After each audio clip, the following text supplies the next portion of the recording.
பீதாசுதன் பரிஸ்டாவின் பெயராலே ஆமேன். மரியே வாழ்க என்ற இறைவார்த்தை. நீங்கள் ஏமாந்து போக வேண்டாம். தீய நட்பு நல்லொழுக்கத்தை கெடுக்கும்.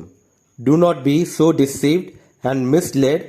Evil companionship corrupt and deprave good manners and morals and character. 1 கொரிந்தியர் அதிகாரம் 15 வசனம் 33. மிகவும் எச்சரிக்கையாக இருங்கள்.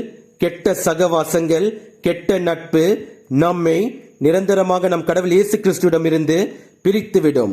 சில தீய நட்புகளால் ஏற்படும் பாவங்கள் அதை பார்க்க எளிமையாக மகிழ்ச்சியாக இருக்கும் போல தோன்றும்.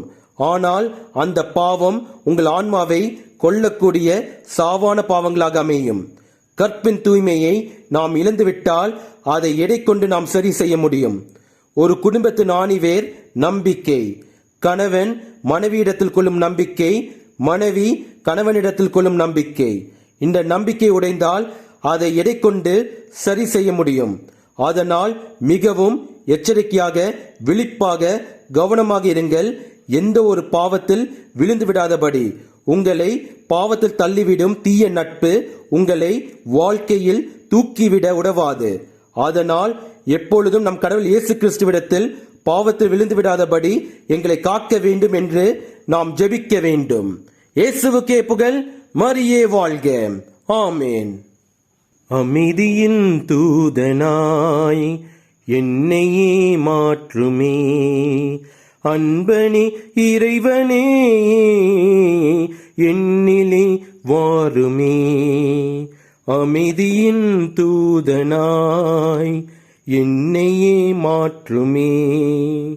பகமை உள்ள இடத்தில் பாசத்தை வளர்க்கவும், பகமை உள்ள இடத்தில் பாசத்தை வளர்க்கவும், வேதனை நிறைந்த மனதில் மன்னிப்பு வழங்கவும், கலக்கம் அடையும் வாழ்வில் நம்பிக்கை ஊட்டவும்.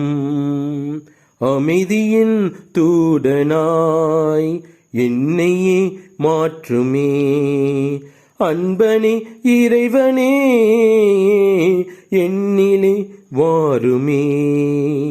அமைதியின் தூதனாய் என்னையே மாற்றுமே.